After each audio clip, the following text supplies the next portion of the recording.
Ajay sir, जिस तरीके से तेल का, चूंकि बहुत सारी चीजें हैं, तेल का डेटा हम जरा उसको समझ लें, फिर हम डॉक्टर राकेश पाठक सर के पास आते हैं।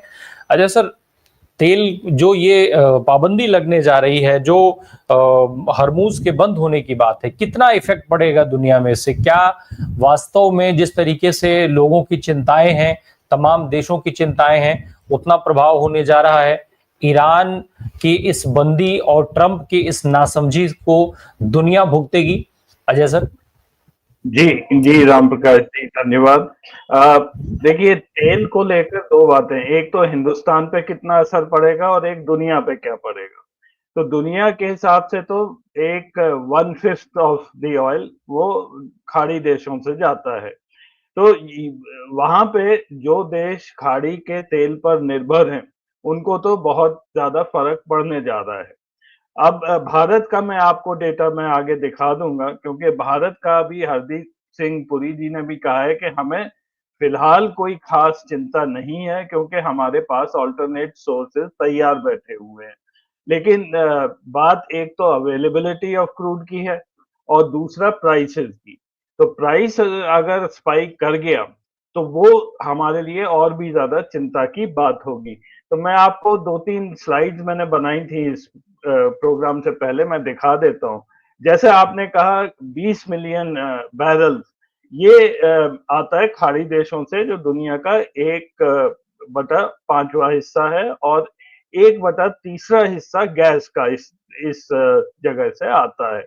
और ये एक क्रिटिकल, जिसे कहते हैं एक ऑयल चेक, एक चोक पॉइंट है कि ये एक छोटा सा करीब 20-25 किलोमीटर की ये खाड़ी है, और इसका इसका कंट्रोल ईरान के पास है। और अगर ये बंद हो जाए तो जितना भी तेल गल्फ के कंट्रीज से, कुवैत से और यूएई वगैरह से आता है, ये इसका आना जाना रुक सकता है। अगला स्लाइड दिखाइए। तो ये जो स्ट्रेट ऑफ, अगर आप इसका ध्यान से देखें तो एक चीज इसमें ये है कि यूएई और ओमान, इनके पास जो इनकी बंदरगाह हैं, वो स्ट्रेट ऑफ हॉर्मुज से में नहीं है, वो straight of gulf of Oman की तरफ है। तो टोटल ब्लॉकेज ये कहना कि वहां से हो जाएगा, ऐसा नहीं है। 3-4 देश हैं जो एक्सपोर्ट करते हैं, उनका ऑयल जरूर इससे अफेक्ट हो जाएगा। और दुनिया में दो ही, राम प्रकाश जी, ऐसे चोक पॉइंट्स हैं, एक तो यही है, गल्फ ऑफ हॉर्मुज है, और एक है जो रेड सी को जोड़ता है, sea of I think Marmara, Turkey पे एक छोटी सी चैनल है, वहां पे भी एक चोक पॉइंट है कि अगर वो चोक कर दिया जाए तो रशियन ऑयल भी बंद हो जाता है। Next slide.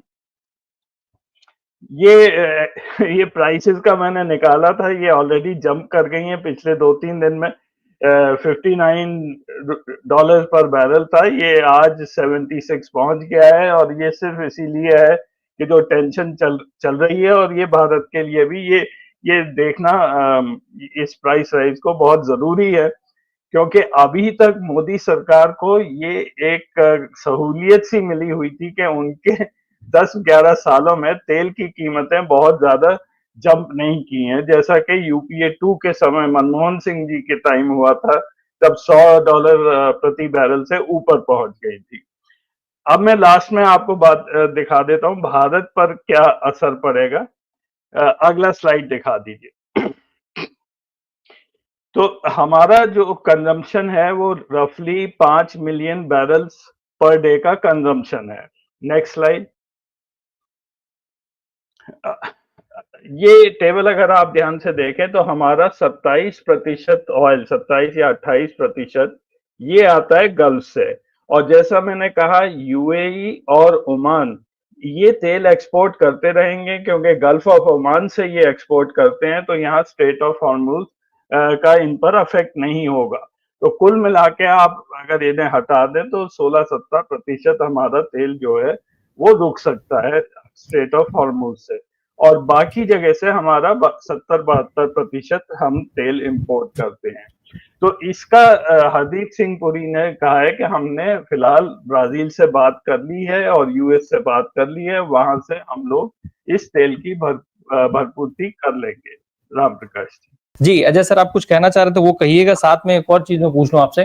ट्रम्प साहब जिस तरीके के वादे करके आए हैं, हमारे देश में भी ऐसे बहुत सारे वादे हुए थे जो जिनको लेके पिछले 11 साल से लोग सवाल पूछ रहे हैं। तो अमेरिका को ग्रेट बनाने का जो वादा करके ट्रम्प साहब आए थे, अब वो उस वादे में पूरी तरीके से फँस गए हैं। उनके पास कोई विकल्प नहीं है। इसीलिए वो जानबूझ करके ऐसी हरकतें कर रहे हैं, या अब उनके पास रास्ता नहीं है इसलिए वो उनसे गलतियों पर गलतियां होती चली जा रही हैं। क्या माना जाए, क्योंकि ऑप्शन तो कुछ ट्रम्प साहब के पास भी नहीं है, कर्ज बढ़ रहा है, घट नहीं रहा है, कैसे बनाएंगे ग्रेट अमेरिका? जी राम प्रकाश जी, जो हम लोगों को समझने में 10 साल लग गए मोदी जी के आने में, वो अमेरिकन लोग 3 महीने में समझ चुके हैं। और जो आपने उसकी पिक्चर्स भी दिखाई हैं, ट्रम्प का डोमेस्टिक, जैसे पाठक जी ने कहा, प्रॉब्लम उनकी डोमेस्टिक बहुत ज्यादा बढ़ने वाली है। अमेरिकन सड़क पे उतर जाते हैं, हम लोग यहाँ सड़कों पे नहीं उतरे हैं, अभी तक तो नहीं उतरे हैं। हम सबको डरा धमका के रखा हुआ है कि अगर आप सड़क पर आए तो आपके पीछे इनकम टैक्स लग जाएगा, ईडी लग जाएगी, और मेरे जैसे लोगों के पीछे अगर इनकम टैक्स लग जाए तो आप बाकी उम्र अब आप इनकम टैक्स के चक्कर लगाते रहेंगे। ये फायदा है फिलहाल अभी तक अमेरिकन को कि इस लेवल तक ट्रम्प नहीं गए हैं, बट यू नेवर नो कि आगे क्या हो सकता है। मैं जो आपको बता रहा था कि जो ट्रम्प की जो गुंडागर्दी चल रही है अभी, ये 2015 में बराक ओबामा ने एक joint comprehensive plan of action, एक एग्रीमेंट साइन किया था ईरान के साथ और कई देशों के साथ, जिसमें ईरान को कुछ रियायतें दी गई थी, उनको यूरेनियम एनरिच करने की इजाजत दी थी, कुछ लिमिट सेट किए गए थे, जिससे कि वो कंट्रोल्ड एनवायरनमेंट रहे और अमेरिका उस पर नजर रखे। डोनाल्ड ट्रंप ने 2018 में ये एग्रीमेंट यूनिलेटरली ये वॉकआउट कर गए थे। तो ये जो ईरान के खिलाफ जो भी ये चल रहा है, ये ट्रंप के दिमाग में ये पहले भी था कि उस एग्रीमेंट से बाहर आ गए, और उसके बाद ही ऐसा माना जाता है कि ईरान ने काफी तेजी से इस पर काम शुरू कर दिया था, यूरेनियम एनरिचमेंट पर, जो कि कहते ये हैं कि और 3-4 महीने में वो वेपन ग्रेड यूरेनियम बना लेते। तो ये भी अमेरिका की गलतियां, बना लेते या नहीं बना लेते वो अलग बात है। कई लोग कह रहे हैं कि नहीं ये गलत है, लेकिन ये ट्रम्प की तब से चाल है या अमेरिका की कि ईरान को कब्जे में लेना है उनके ऑयल के पीछे। तो ये बहुत लंबा प्लान चल रहा है इनके दिमाग में, और वो ही आके इन्होंने अब ये शुरू कर दिया है। और अगर आप ट्रम्प के तब वो देखेंगे कि क्यों कैंसिल किए, उन्होंने बड़ा ही गंदी तरह से ये एग्रीमेंट से वॉकआउट किया था कि it's the worst ever agreement done, it is one sided, और क्या क्या नहीं कहा था। ओबामा को भी उन्होंने बहुत गालियां दी थी उस वक्त।